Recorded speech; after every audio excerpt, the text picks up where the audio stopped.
All right, so find a seat on your bottom with any leg choice. You can also just come right onto your back if that's where you want to start and that's where you want to be.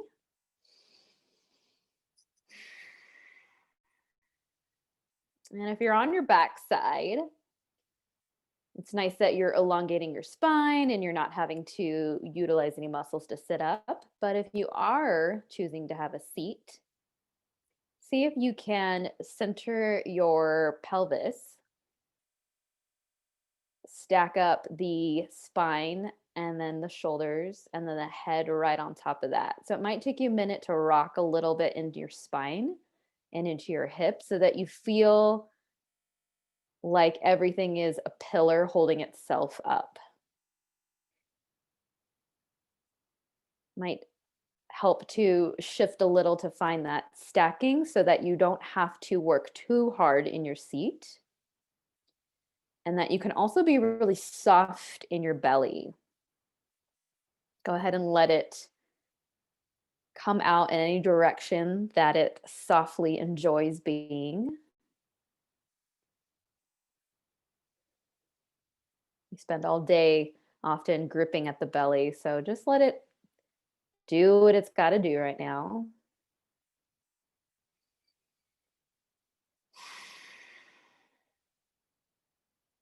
And if your eyes are closed, then start to take a little journey inward,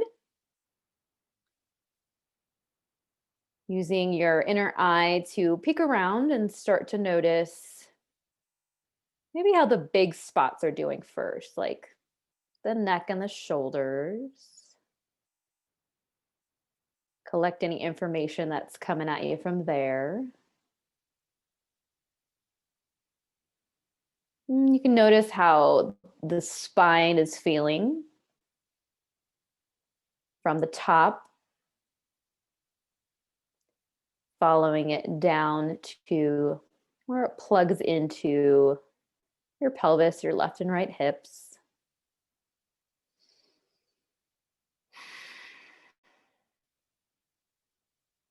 And how are those hips doing? That connection right between your thighs.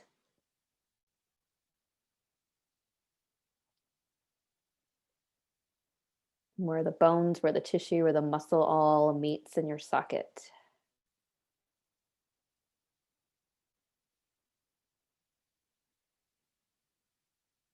And then maybe check in with your knees or your ankles.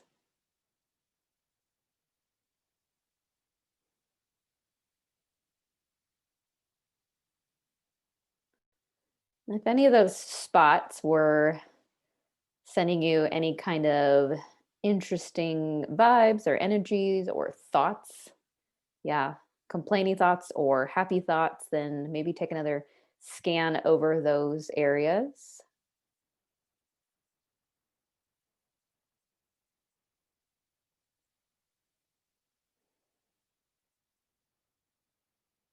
Find any extra tension that might be sitting with you on your mat today. Maybe you're gripping in your glutes or your belly went from slack to tense again. Maybe it's your back or your shoulders. You can always shift your position. You don't have to stay seated or lying down in this exact way the whole time.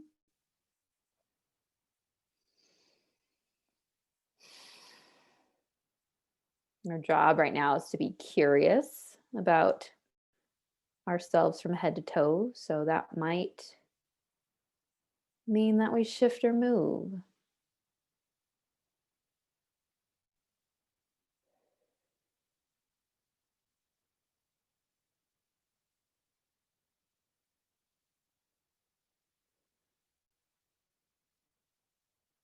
And listen to your breath, either with your ears or that inner eye, or maybe you can feel it with your palms on your chest, or you can simply sense it inside of your lungs. Your rib cage might be moving. Find a way, find a sense that pays attention to your breathing the best and turn up the volume on that sense for a moment.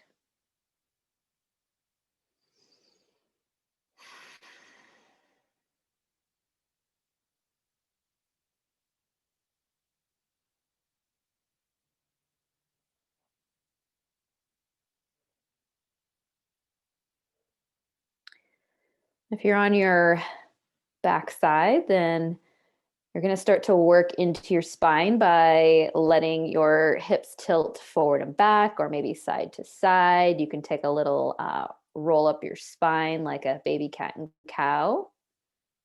And then same if you're seated upright. You'll take a little tilt with your hips. You might even put your hands on your hips and notice how you can tuck your tailbone. You can untuck your tailbone. You can let your belly come forward or tuck back. You can lift your chest or press it down into the ground or let it reach to the space behind you.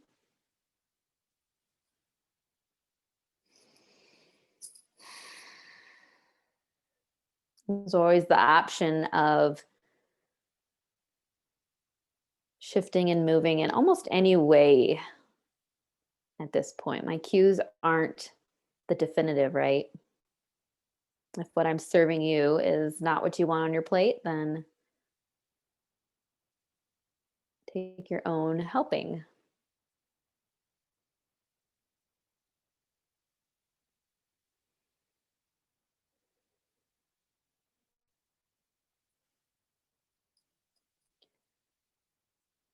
You might even add in some twisting action, whether it's the knees windshield wipering side to side, or you take a bigger twist where you let the knees come together, almost like you're trying to roll over onto your side, starting with your legs.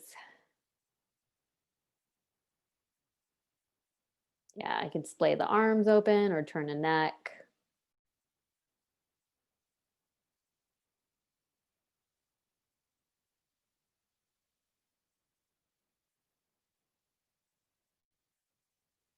Envision your spine twisting and notice its seat right into your tailbone area.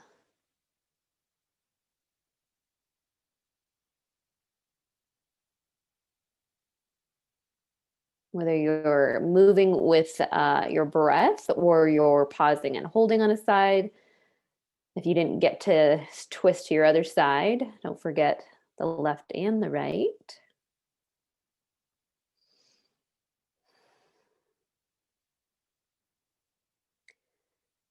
If you're ready for a little bit more movement for the spine, you can start to work in some bridge action, a bridge pose. So your feet will plant onto the mat, knees bent.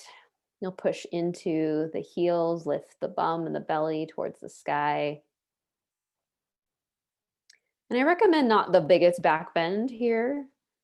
Maybe you just lift a little bit today so that you can notice more of your legs than a bend in your back. You might push your heels further into the ground, option to maybe lift the toes. Or to just overly activate the legs while you're moving here. Giving them a little extra squeeze while you're coming up or down out of your bridge.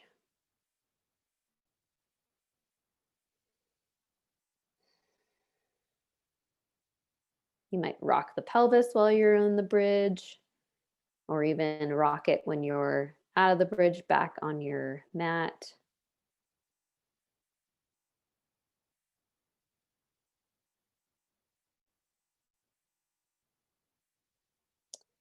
And take a moment to roll around or to do any other twisting or any other motions you want to do before you come back to your seat. So spend some time here. There's no hurry to get up and onto your bottom. So rock, roll, do what you got to do.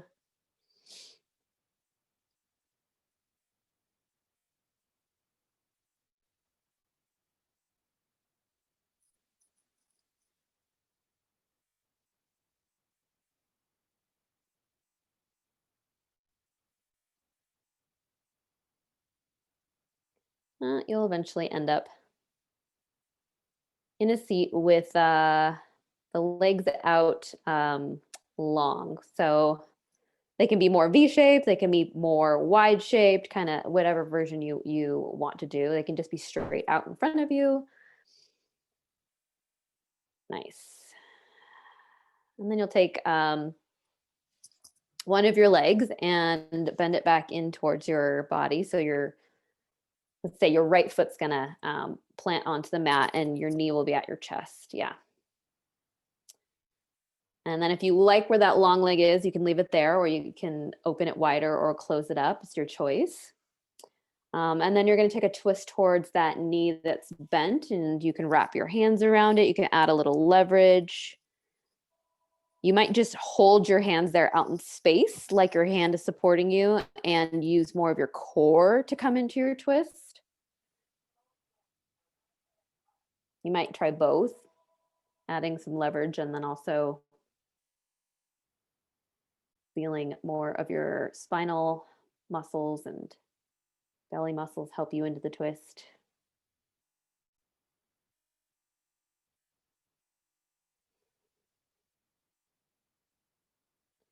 When you're ready to unwind, you'll work your way back to center. You'll let your leg go long.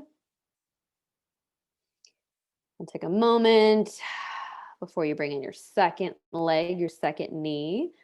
And then if you want to keep your leg long and straight just in front of you, or maybe out to the side, it just might add a different effect for your hips. And you'll take your twist to your second knee, second side.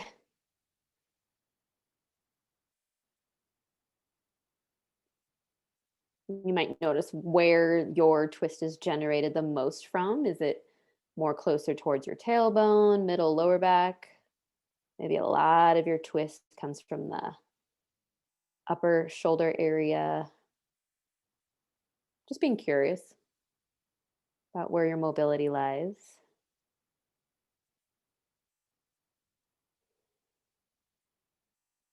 You'll come back to center, unwind.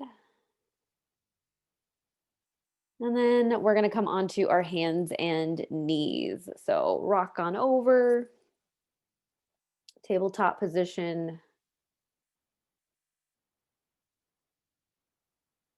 And you get a moment to do your wiggles. So you can isolate just hips and move around there. You might work up and down the spine with some cats and cows. Another really great option is to shift forward and back as far into a child's like pose on one end, and then more of a half plank on the knees position in the forward side.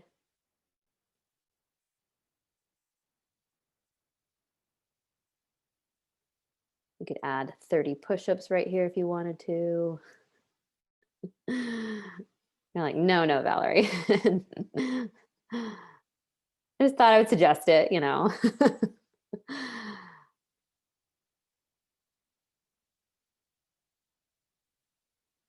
Nice. Don't forget your side to side too. So as you shift forward and back, that's nice. You could always wiggle your bottom like you have a tail and you just want to shake it and let your body know I'm happy to be moving right now.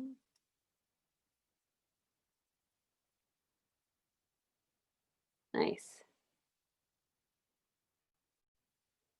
And just another moment and we'll come back to our hands and knees and do a little work there.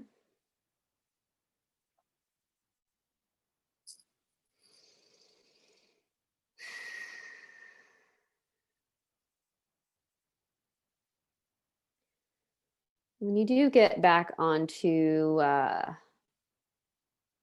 your knees and your palms for tabletop, then you're gonna shift your weight into your right leg, and then your left leg is gonna move and circle around in a variety of directions. So you can bring your knee to your chest, you can bring the leg out to the side, like there's a fire hydrant, you can reach the leg behind you. You're just trying to get any kind of movement into this hip. It's okay if you lean off towards your right. You need to give a little room, right, for your leg to move around. This is exploratory for your hip. So there's no exact way that you should or should not be moving right now. As long as you're paying attention to the body and more specifically how that hip joint is feeling, and you're doing it right.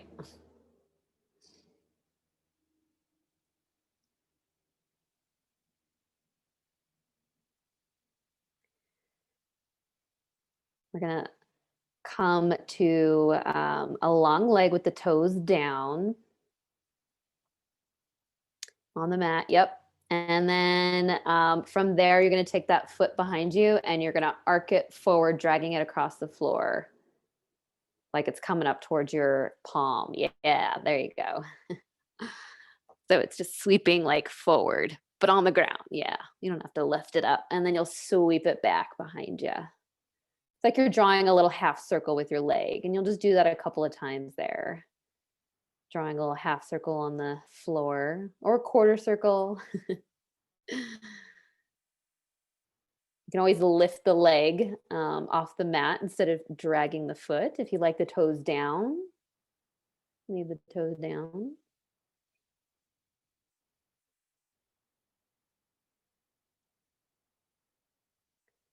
You can bend into the knee if having a long leg starts to get to be a bit much. And we're going to switch to our second side. So bring your knee back in, 2 knees down. If you need a moment to come off your wrists, to roll them around, give them a rest, a break, and that's totally awesome and okay.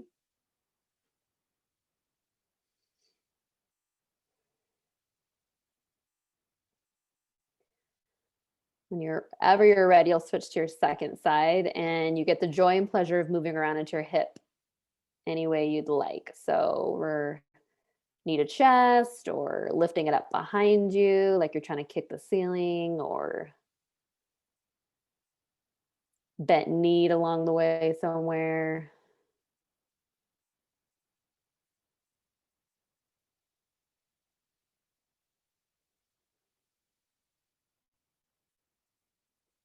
Nice.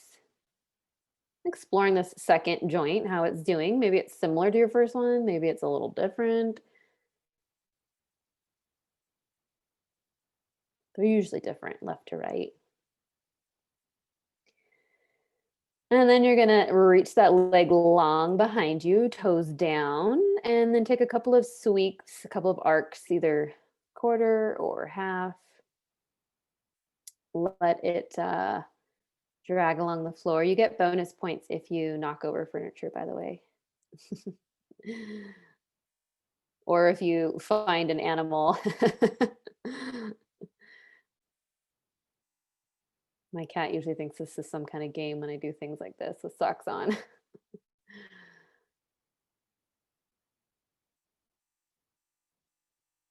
And then either lift the foot as you're doing your arcs or just leave it down. It's up to you. And then choose a resting pose of choice. You might come to just a tabletop. You might come to a child's pose with the arms swept along your legs or reached overhead.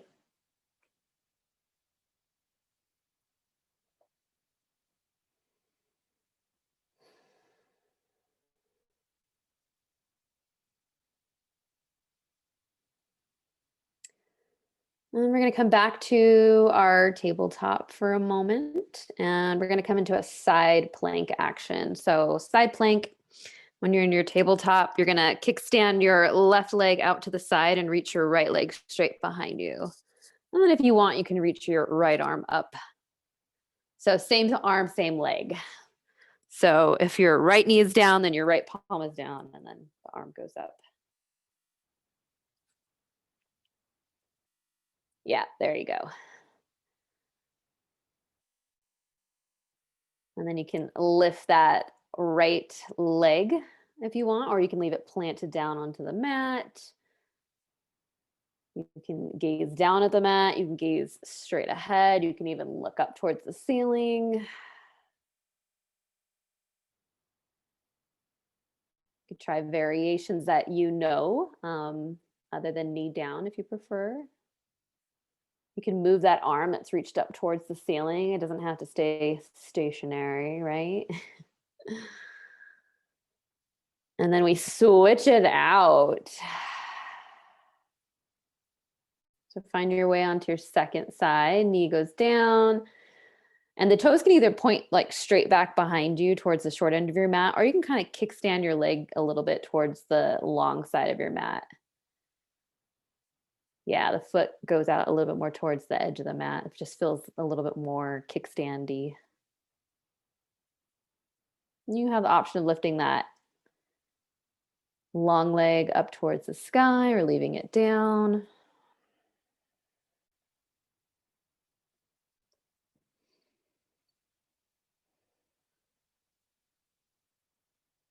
We'll come back to our table and then find a resting pose of choice. Come off your palms, you can roll them around.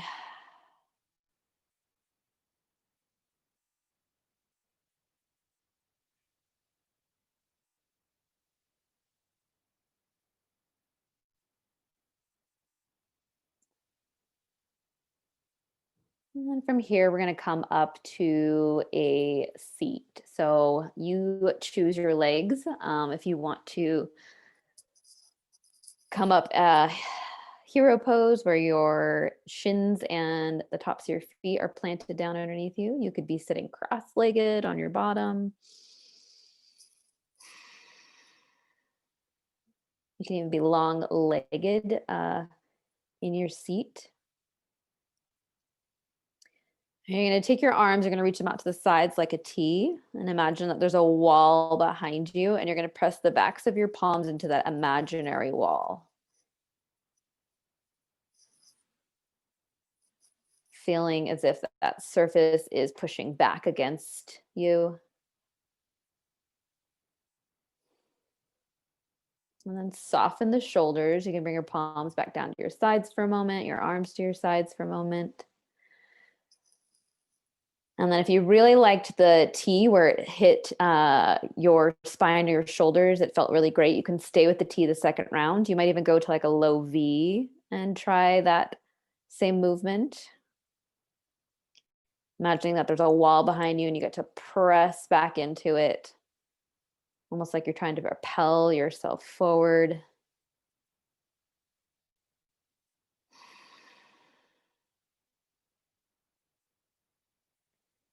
And then soften through the shoulders, through the palms.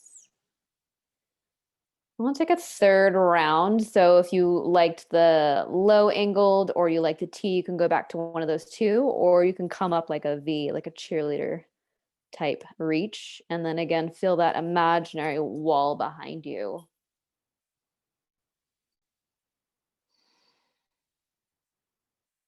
It's pressing back as you press in.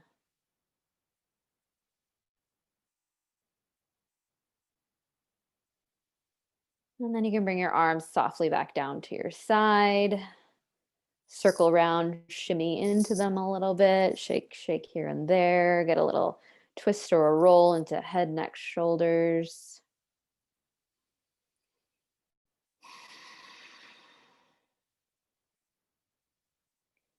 Nice. And take your palms to your thighs. So from what I can see, everyone's in the same position with their legs. So take your palm right into the thigh, right by your hip connection. So as close as you can to your body. And then you're going to lean forward and press your palm into your thigh. So you're just getting your palm right close to your hip, and then you're going to lean forward and press a little into it. And then slowly work your thigh, work your hand down your thigh as you lean forward into it, press. You're giving yourself a little massage into your thighs. You're just kind of using your own body weight as you shift forward into your palms to press down into the muscles of your thighs.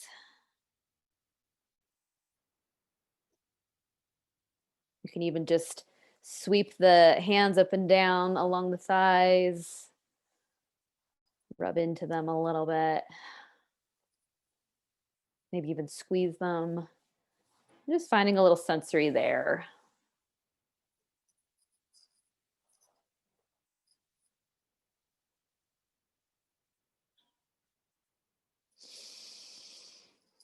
And then come to your forearms and do the same. So you're gonna have to cross your hands, and I would do one at a time. So maybe just the left arm is gripping at your right forearm, and it's kind of just squeezing, or it's stroking, or it's just sort of massaging at the wrists or the palms, kind of squeezing into the tissue a little bit. I know we're on our wrists and our palms and our forearms a bit today, so you'll move to your second side whenever you're ready, or maybe you're kind of alternating back and forth between the two.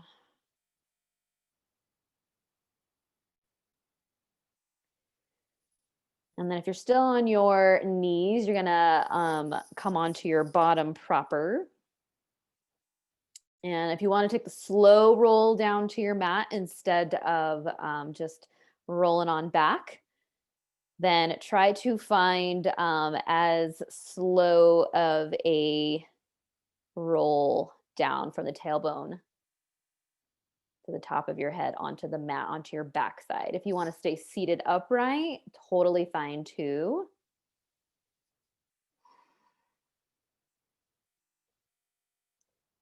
If core is not your game today, then just come onto your backside, right?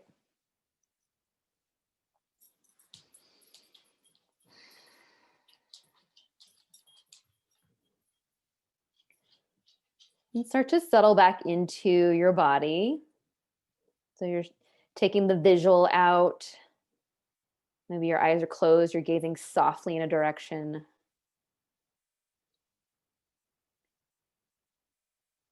You're starting to draw your awareness a little bit more inward, and maybe visiting some of those places that we started with. Some of those spots that you noticed in your little scan when you began.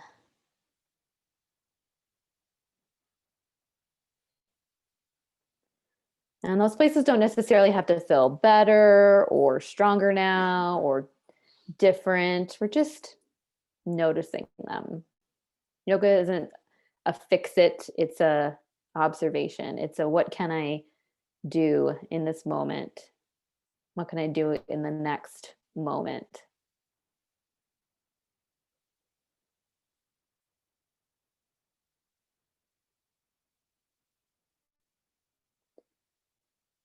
And then take your time here on your back to come to your final rest.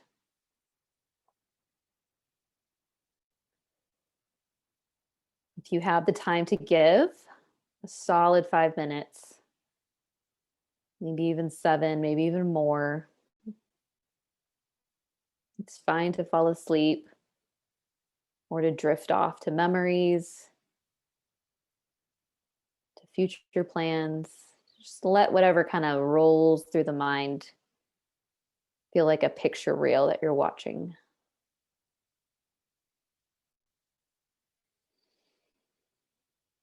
And stay as long as you're able. I thank you all for sharing your inquisitive body practice with me this evening. Namaste.